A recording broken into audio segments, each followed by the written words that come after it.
Hey, this is Luckily Ashley or Luckily Shadowbliss, whichever one you prefer. Well, today I think I'm going to be doing my Spongebob theory.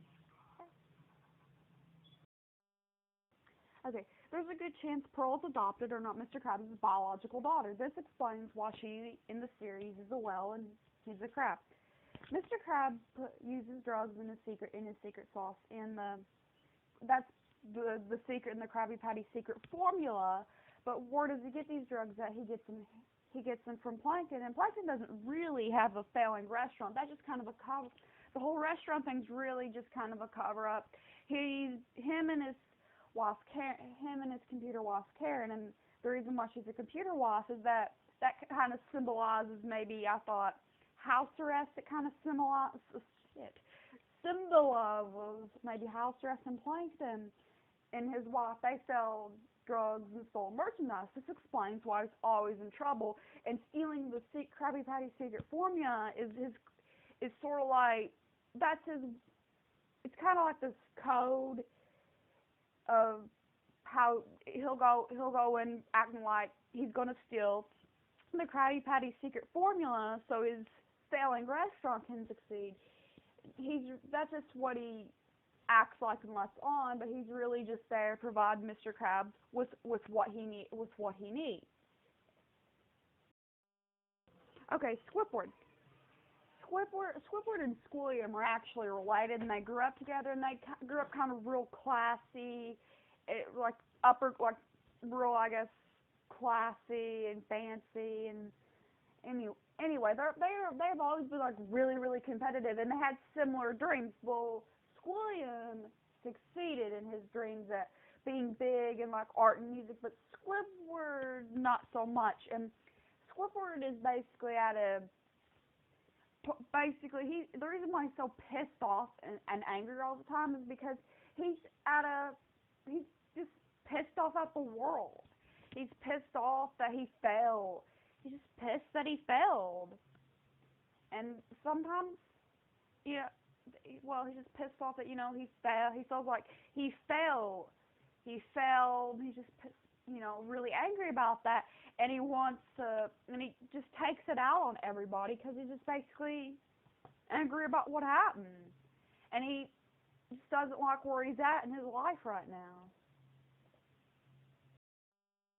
Okay, Sandy is basically from the whole squirrel living underwater represents. She's basically from a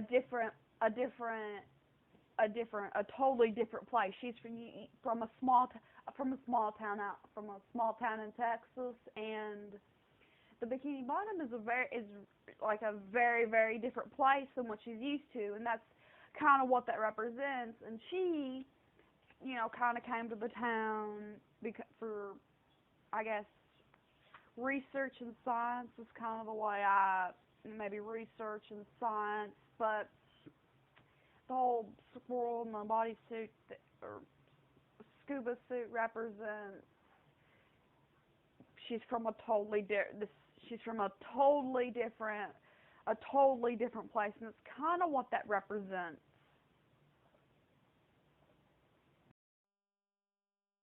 Okay. SpongeBob has a mood disorder. That's why he's never mellow. That, and he's not really a stoner unless you count SpongeBob and Kim Pants. But in this case, I don't. He can actually pass, as you see in some episodes. He can actually pass his driver's test.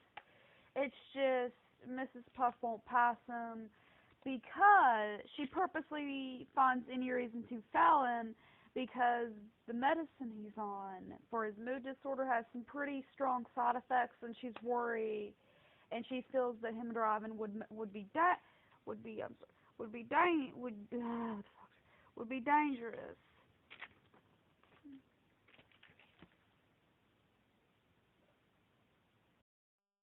He's also aware that drugs are used with the secret sauce and the Krabby Patty secret formula, and he's really really good at making it.